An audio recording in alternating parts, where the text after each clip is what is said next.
Здравейте, приятели! Днес ще правим слайм с няколко съставки. Така, брашно, вода. Аз тук съм насипала. Не мога да ви покажа, защото ще я разлея. И нямам, как се казва, нормалната боя. Боя. И нямам боя, имам само боя за яйца и съм си сложила. Така, сега първо се изсипва брашното и една голяма лъжица, пропуснах да ви кажа.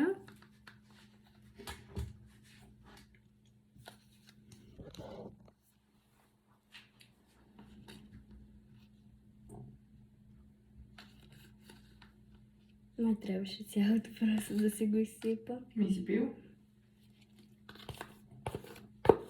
Това е италианско брашно. Да. Специално. Дали така ще се получи? Не за слайм. То всъщност е едно право тесто. Искаш ли малка лъжичка сега да бъркаш? Да. Така. Сипвам малко вода. Мамо, така добре ли е? Вода? Не, още малко. Още малко. Сега бъркаш по-малко. Сега Малко и бъркам, добавяш да. още, защото Таня... Да, аз ще добавя, не искаш ли? Да. Леко се бърка. И така, да вземеш всичко по краищата и да го обедниш вътре.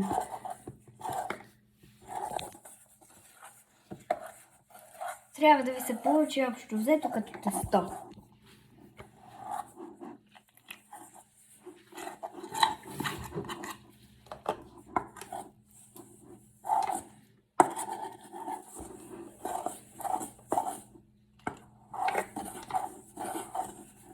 Така. Вижте как се получи. Тесто си. Искаш ли да сложим цвят сега малко? Да, може.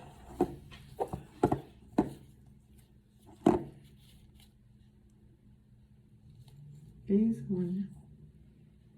Чакай, я няма лъжичката. Малко.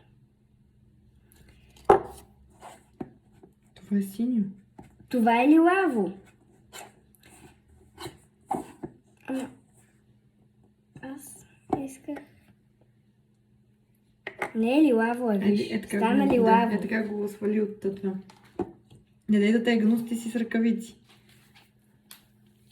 Сега можеш да почнеш да замесваш. Е така. Да замесвам. Добре. Вижте как се получи цвета. Цвета синьо, лилаво. Аз исках да е лилаво. И сега Нищо, това може го и да събираме стане. на топка. Да, всичко събираш. Ще падне. Така. Да, и сега така го месиш. Много опити съм правила с слайм, но никога не се получава. И онзи ден моята най-добра приятелка ми казва, тя го направи и се получи. И аз викам, аз ще го пробвам.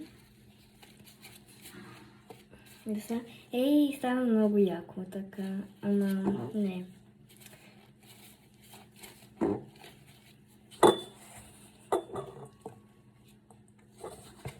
Мама каза, че това е италианско брашно, но може и да не е италианско. Нормално, може да е София Мел или там какво си купувате. Така. Не се чудете, що съм по пижама, защото реших да го правя в ранния зор. В 8. Така.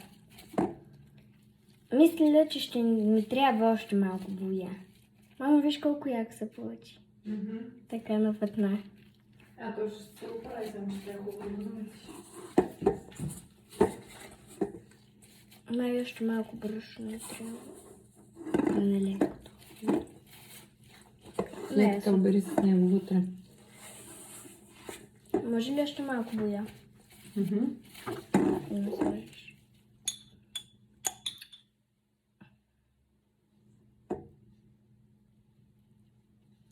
Това наистина е си. Може би ако сипем още вода, то ще стане лилаво, просто сега е много концентрирано. Майде, така го размешвай с това и долу ниско, че хвърчи с цялата кухня, моля ти се.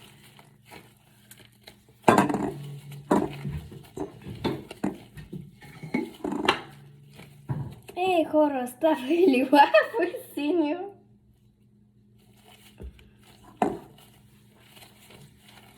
Искаш ли аз да ти го такова? Не.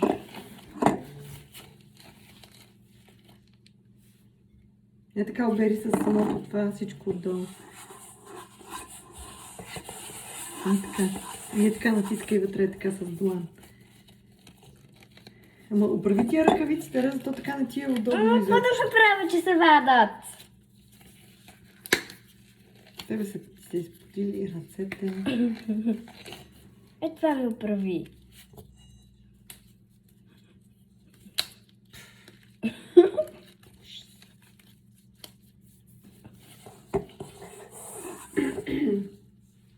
Така. Харесва ми на петна. Какво да направя?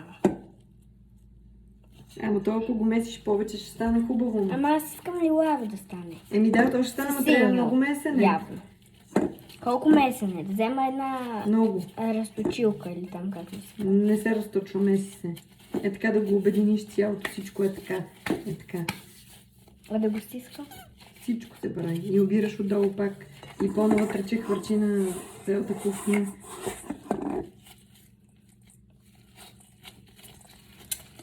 Добре, мама, аз приятел на паузата. Защото много време става. Така, приятели. Стана. Ето. Тесто. Да, тесто. Получи се.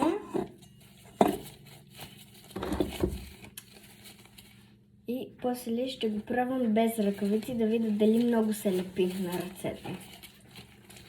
Мисля да не му слагам повече боя, защото ми харесва така измешани цветове. Сега си махам ръкавиците.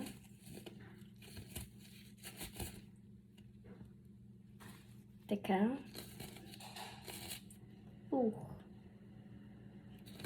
Доста така се получи яко.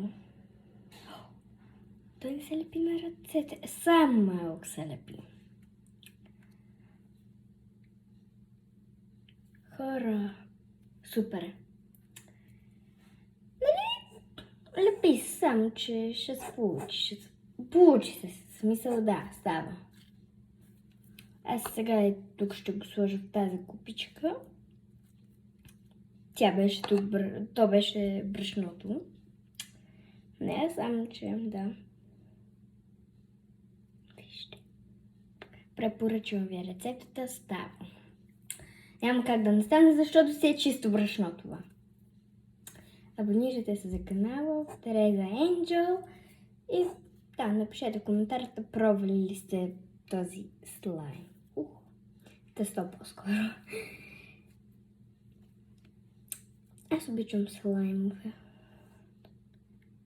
И този слайм е в домашни условия. Боите, не всеки ги има, но аз ползвам великденски за яйца. Вие се абонирате за канал Тереза Енджел, напишете в коментарите дали сте го пробвали тази рецепта и ако не сте, дали би я пробвали. Обърках се, дали искате да я пробвате и оставете лайк. Чао!